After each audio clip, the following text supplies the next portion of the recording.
Babyface Nelson walked through 17 gunshot wounds, stole the FBI car belonging to the man who shot him, and disappeared into the Chicago suburbs. By the time police found him, 2 federal agents were dead and Nelson's body had been wrapped in an Indian pattern blanket and dumped beside a cemetery. How did a routine sighting on a Wisconsin highway become one of the deadliest gunfights in FBI history? By November 1934, the age of the famous Depression-era bank robber was beginning to collapse. John Dillinger had been killed outside Chicago 4 months earlier, and many of the men who rode with him were either dead, in prison, or hiding. But Lester Gillis, better known as Babyface Nelson, was still free. Despite his youthful face and small frame, Nelson had earned the reputation as one of the most violent fugitives in America. He had robbed banks with the members of the Dillinger gang, but his reckless temper made him dangerous even to his own partners. Now the FBI was concentrating its resources on finding him. On the afternoon of November 27th, Nelson was traveling through southern Wisconsin with his wife, Helen Gillis, and longtime partner John Paul Chase. They were headed toward the Chicago area when 2 federal agents conducting surveillance near Lake Geneva recognized him. Within minutes, Nelson's location and direction of travel were being passed to agents across the region. Nelson did not know it, but several FBI cars were already moving onto the highways ahead of him. Nelson's goal is no longer to rob another bank or build a new gang. He simply needed to reach Chicago without being captured. The city and its suburbs offered places to hide, people he trusted, and enough crowded roads to make surveillance difficult. If Nelson, Helen Gillis, and John Chase could get past the agents searching the highways, they might disappear into the city before the FBI could organize a larger search. Inspector Samuel Cowley wanted the opposite. Cowley had been sent to Chicago to direct the hunt for Nelson, and the report from Lake Geneva gave him the opportunity he had been waiting for. Nelson had been identified, his license plate was known, and he had appeared to be traveling south. Cowley immediately sent agents Bill Ryan and Tom McDade onto the highway. He then left with agent Herman Hollis in a second car. Nelson was racing toward Chicago. Cowley was trying to close the road before he reached it.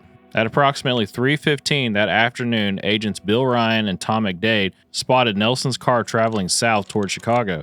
They turned around and began to follow him, expecting the fugitive to accelerate and attempt escape. Instead, Nelson turned his car around. He passed agents, made another turn, and came up behind him. The men who had been sent to pursue Babyface Nelson were suddenly being hunted by him. Gunfire erupted between the moving cars. Nelson and John Chase carried more powerful weapons and quickly filled agents' vehicles with bullets.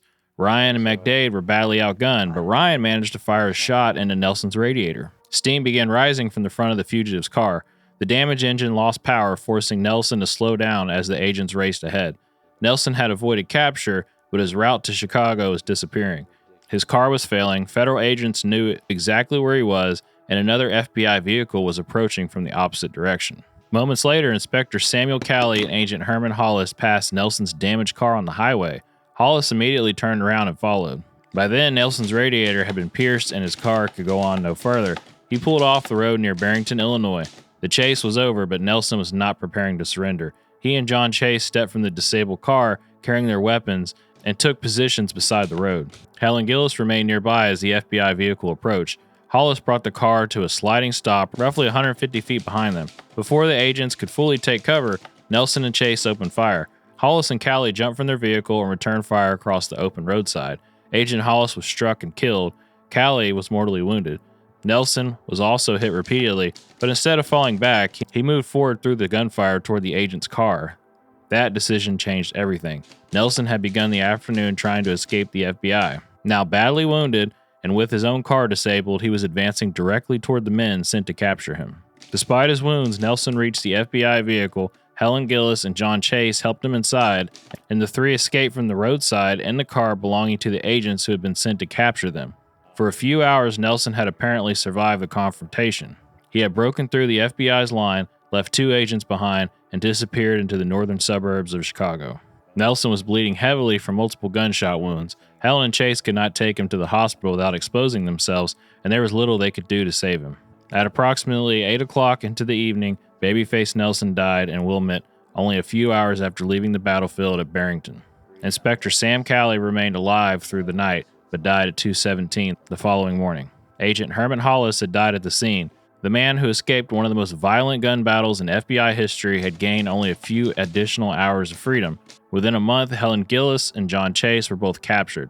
Nelson was dead, his partners were in custody, and the gang that had terrorized banks and lawmen across the Midwest no longer existed. The following afternoon, police found Babyface Nelson's body lying in a ditch near a cemetery.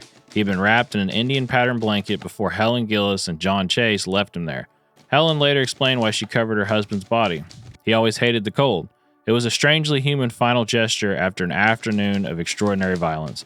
Nelson killed Agent Herman Hollis, mortally wounded Inspector Samuel Cowley, stolen their car, and escaped the battlefield. By the time Helen had wrapped a blanket around him, the man once feared across the country could no longer run. The highway had ended Babyface Nelson's criminal career. Helen's final act was simply to make sure Gillis would not be left alone in the cold. Thank you for watching and liking the video and subscribing to the channel. If you would like to support the Eclectic Historical Society, you can join our Patreon and buy merch from our website, eclectichistoricalsociety.com. With that being said, this is the Eclectic Historical Society, and remember, history is lost if it's not repeated.